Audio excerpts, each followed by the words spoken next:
Slovenija ima potencial za 60.000 delovnih mest. Kaj tu predlaga GZS? Definitivno potencial obstaja, problem Slovenije pa je v tem, da imamo številne ovire.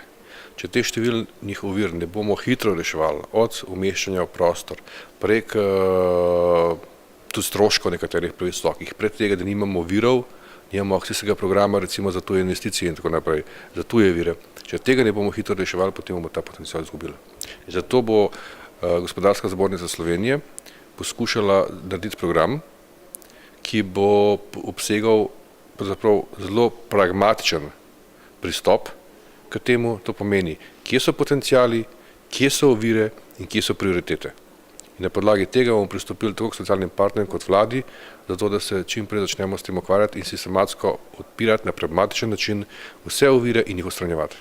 Kako v Sloveniji spodbuditi investicije, ki bi zagotovile kvalitetna, produktivna in pa konkurenčna delovna mesta? Združenje za inženiring pri Gospodarski zbornici Slovenije je pred približno 2 leti začel s projektom, kako spodbuditi investicije.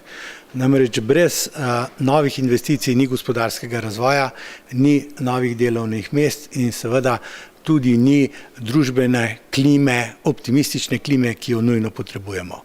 Mi smo sistematsko pristopili k temu projektu in sicer glede vzpodbude novih delovnih mest potrebujemo najprej analizo projektov, analizo potencialnih projektov na različnih področjih. Mi smo analizirali energetiko, varčno rabo energije, infrastrukturo, cestno, železniško, turistično in pa projekte varstva okolja.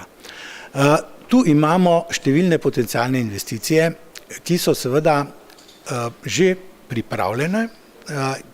Različna podjetja v državni lasti, javna infrastruktura, podjetja, ki se ukvarjajo z javno infrastrukturo, imajo pripravljene 10-letne plane razvoja, imajo tudi opredeljene te projekte. Vendar seveda, da pa te projekti zaživijo, je pa potrebno pripraviti ustrezno investicijsko dokumentacijo in potrebno pripraviti tudi vse postopke za vključevanje v prostor.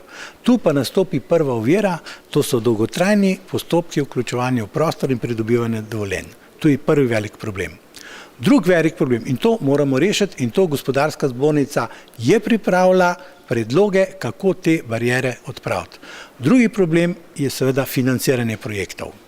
Imamo določena lastna sredstva, imamo določena razvojna sredstva, imamo sredstva iz kohezije, iz Evropske skupnosti, bomo pa morali seveda pripraviti tudi projekte javno-zasebnega partnerstva in seveda povabiti tuje vlagatelje, pri čemer pa posebej opozarjamo, da Slovenija nima akcijskega načrta za tuja vlaganja.